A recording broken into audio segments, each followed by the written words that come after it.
y'all, it's your captain for all things creative coming at you with Love is Blind, Season 6, Episode 9 review. If you are new to this channel, welcome. Please like, subscribe, all that good stuff. Stay a while. And if you are returning, thank you so much for your loyalty, for your time. And let's get into this latest and last episode of the Love is Blind installment. So, episode 9 finds us with Amy and Johnny running around together having fun. Next, you see Jimmy coming back the next day after his huge fight with Chelsea. And they try to make up, and Jimmy acknowledges his disrespects. And Chelsea begs him not to leave her again. And he also takes back the whole sex rejecting comment, um basically saying he could use a break from having relations with Chelsea, and he asked her to keep on initiating relations and don't let, well, he said trip her out, but that was like a Mortal Kombat fatality that he should not have been able to get out of so easily. But again, Chelsea, we just gotta pray for her. I don't know what to do with her. So next you see Laura and Jeremy. They're really the stars of this episode who I really want to talk about. So when we see them here, they're prepping to meet her parents.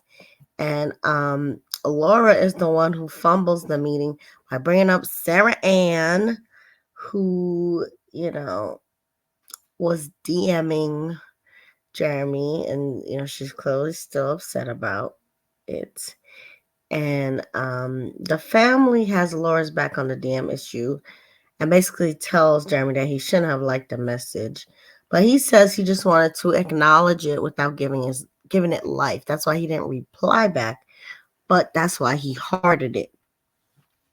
Now, the rest of the family scene was a little boring since, Laura talks about what made her choose Jeremy, and she brings up, the pro and con list, and pros being longer than the space she had room for and whatnot. And then Laura's parents overall liked Jeremy, but I noticed that they did shade their own daughter, who said, she can be a princess who can like walk all over people, and how she has a very mean side.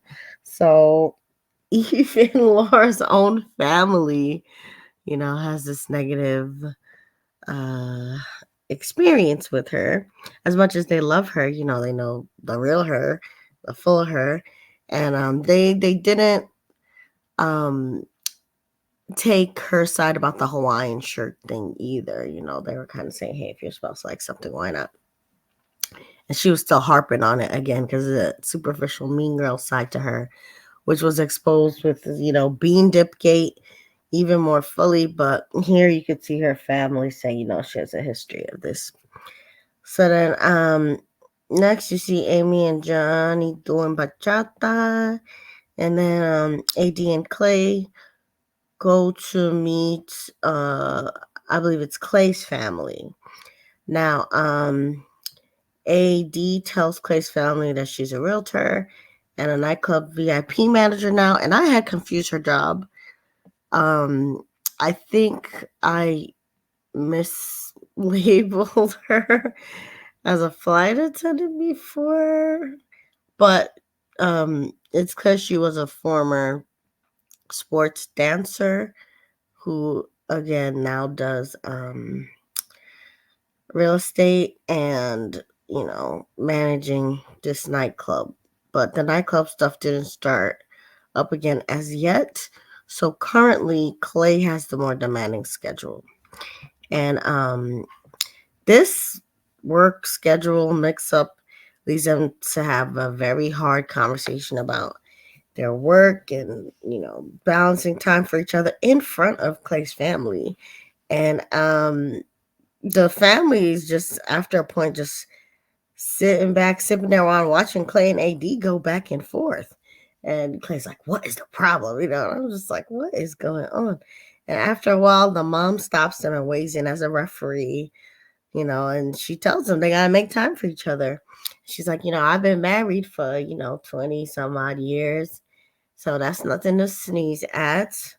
But at the end of the day, I thought that scene did not give me a lot of hope about AD and Clay having the stamina to last the test of time.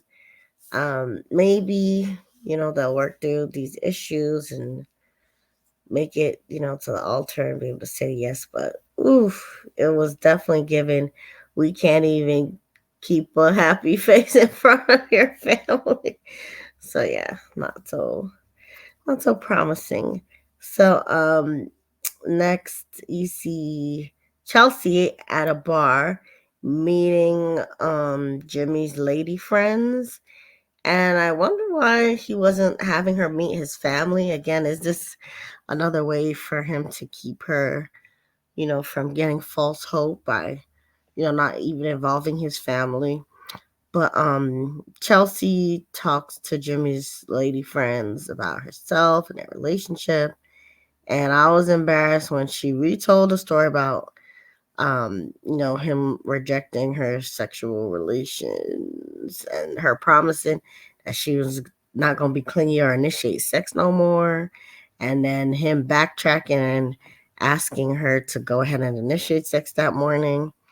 And then she tells them this, and the friends, they reacted surprisingly when she had said that, Jimmy called her clingy, and friends were like, actually, it's Jimmy who is clingy. Usually with the girls that he's really into, he's always worried about if they like you or not.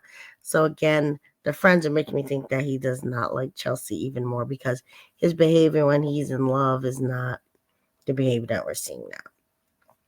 So Chelsea says, she's not threatened by Jimmy having close girlfriends, which seems like it might not be true because she said that, all my exes who had lady friends cheated on me in the past. So there's that. So I don't think she's reassured, even when, he tells her he loves her directly, much less, if he's spending time with these other lady friends. How is she going to act when, she got incensed about Jimmy talking to AD in front of her face? So I don't think that Chelsea's actions, and words line up. So basically, even though it was a weird conversation to me, the friends say that they do like Chelsea and overall it ends well. So next you see Amy and Johnny have the next scene where Amy meets Johnny's people, and it goes really, really well to the point that John's people yell, "We approve," almost in unison in the middle of the meal. And, they start saying things like, hey, maybe love really is blind. Like the way Amy fit in with Johnny's family and the way they were laughing and vibing and handled the love, you wouldn't even know that he had all these fears about, getting pregnant, having protection and all that stuff. So like I really, really think that when it comes to Amy and Johnny, they've got what it takes. They do have to get over, the whole birth control / family planning issue, but they're going to be able to do it. So next, this is like the very big and important scene of the big reveal, the episode drops. You see Laura and Jeremy, and they look really awkward because Jeremy is in the doghouse after staying out all night. He claims that he was supposed to be going out with the pod people to karaoke, but then they switched up the location on him to some other bar. And then after they get to the bar, Sarah hugged him, but then she was upset about a lot of other things. So then the two went to another location which he claims is the parking lot of said bar, and talked together alone until 5 a.m. in the morning. Now, Jeremy's story was crazy. And he looked totally guilty, like literally he was sitting in the room with his sunglasses on, like he was intentionally trying to not let her see what had happened and what he had done, or the feelings in his eyes about it all. So Laura, she had to tell him to take off his glasses, and she had to get him together real quick. And as much as I don't like what Laura Ann did with the whole bean dip gate, and even though her family also confirmed some suspicions I had about her, being mean and all that, she ate this one little thing in terms of eating Jeremy up and telling him, you know, basically that he was lying to her, because apparently he shared his location, but the location where he claims he was at was not the true location that she was able to check on. So what people online are saying is that he probably left his cell phone in the car where he parked, because he was very specific about them being like in a parking lot, behind this bar or whatever. And then Laura was like, "So you sure you never left that bar?" And then Jeremy was saying he would refuse to answer the question. He turned into basically Dave Chappelle saying, "I plead the fifth," pleading his Fifth Amendment rights after he figured out that Laura actually was really looking at his location, and she just laid him out by saying, "I know you're in Sarah Ann's neighborhood, basically in Uptown, wherever these bars aren't." And most importantly, all those bars and places close really earlier than 5 a.m. I think maybe if it was like up to 2 a.m., it might have been a little bit more believable, but just the fact that he stayed up till 5 a.m. Again, he probably parked near the bar. People are saying he left his phone there, thinking that that location was shared, but his Apple Watch probably reported the true location to Laura, which is why she knew that he was by Sarah Ann's house, and Jeremy didn't want to talk about it on camera.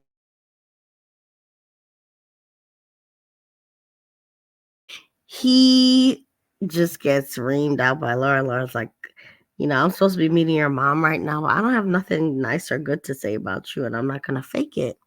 So she gets up and basically says she wants out.